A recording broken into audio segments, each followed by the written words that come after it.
మనకి మహిమ కలుగును గాక. సామెతల గ్రంథము 3వ అధ్యాయము 33వ వచనం అండి. 33వ వచనము, భక్తిహీనుల ఇంటి మీదికి యెహోవా శాపం వచ్చును, నీతిమంతుల నివాస స్థలము ఆయన ఆశీర్వదించును. అంటే నీతిమంతులుగా మార్చబడాలి. నీతిమంతులుగా మార్చబడితేనే నీ గృహము, నీ కుటుంబము ఆశీర్వదించబడుతుంది.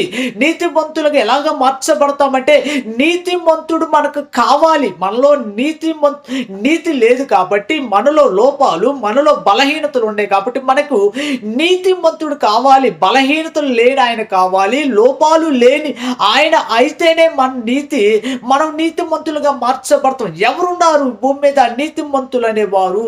నీతిమంతులుగా మార్చబడేది ఎవరు?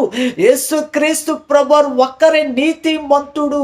ఆయన యొక్క రక్తములో మనం ఎప్పుడైతే కడగబడతామో, ఆయన రక్తము విశ్వాసం ద్వారా మన హృదయంలోకి వచ్చి మనలో ఉన్న అపవిత్రత అంతా తొలగించి ఆయన రక్తము ద్వారా మన నీతిమంతులుగా మార్చబడితే వారి యొక్క గృహాలు, వారి యొక్క కుటుంబాలు, వారి జీవితాలు దీవించబడతాయి, ఆశీర్వదించబడతాయి.